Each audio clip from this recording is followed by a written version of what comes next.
ముఖ్యమంత్రి చంద్రబాబుపై అలిపిరి దాడి ఘటన జరిగి ఇప్పటికీ దాదాపు 20 ఏళ్లు దాటిపోయింది. 2003లో అక్టోబర్ 1వ తేదీ నాటి ముఖ్యమంత్రిగా ఉన్న చంద్రబాబుపై మావోయిస్టులు క్లోమోర్ మైన్స్తో దాడికి పాల్పడ్డారు. ముఖ్యమంత్రి హోదాలో శ్రీవారికి పట్టువస్త్రాలు సమర్పించేందుకు వెళ్తుండగా ఆయన కారును లక్ష్యంగా చేసుకుని నక్సలైట్లు ల్యాండ్ మైన్స్ పేల్చారు.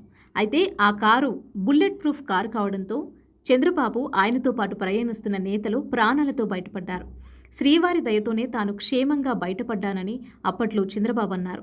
తాజాగా మరోసారి సీఎం చంద్రబాబు ఆ ఘటనను గుర్తు చేసుకున్నారు. అసెంబ్లీ సమావేశంలో మాట్లాడిన ఆయన అలిపిరి దాడి ఘటనను గుర్తు చేసుకుని భావోద్వేగానికి లోనయ్యారు. తనది కక్ష రాజకీయాలు కాదని, బాధ్యత కలిగిన నాయకుణ్ణి కాబట్టే ప్రజలు 4వసారి ముఖ్యమంత్రిని చేశారని తెలిపారు. అయితే 2003లో అలిపిరిలో యాక్సిడెంట్ అయిన సమయంలో తాను, మరో 3 ఎమ్మెల్యేలు ఆ కారులో ఉన్నామని తెలిపారు.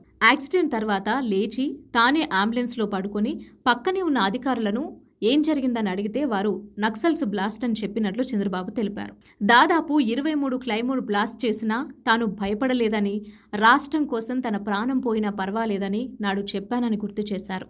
23 క్లైమోర్ మైన్స్ తనపై బ్లాస్ట్ చేసి ఇప్పటికీ 23 సంవత్సరాలు అవుతుందని, తాజాగా మరలా తిరుపతి వెళ్లి ఆ శ్రీవారికి పట్టు వస్త్రాలు సమర్పించి వేద పండితులు వేద ఆశీర్వచనం తీసుకున్నట్లు తెలిపారు.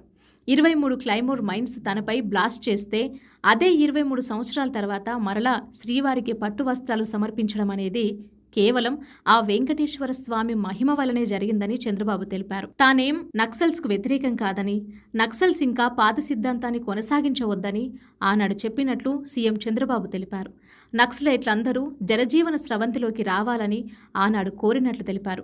ఇదిలా ఉంటే ఆనాడు చంద్రబాబు నాయుడుపై జరిగిన అలిపిరి బాంబు దాడిలో కీలక సూత్రధారి నంభాల కేశవరావు అలియాస్ బసవరాజు ఛత్తీస్గఢ్లో జరిగిన భారీ ఎన్కౌంటర్లో హతమయ్యారు. ఇంజనీరింగ్ చదివిన కేశవరావు నక్సలిజానికి ఆకర్షితుడై అంచెలంచెలుగా ఎదిగాడు. గెరిల్లా యుద్ధ వ్యూహాల్లో దిట్టైన కేశవరావు మరణం మావోయిస్టులకు తీరని లోటుగా చెప్పవచ్చు.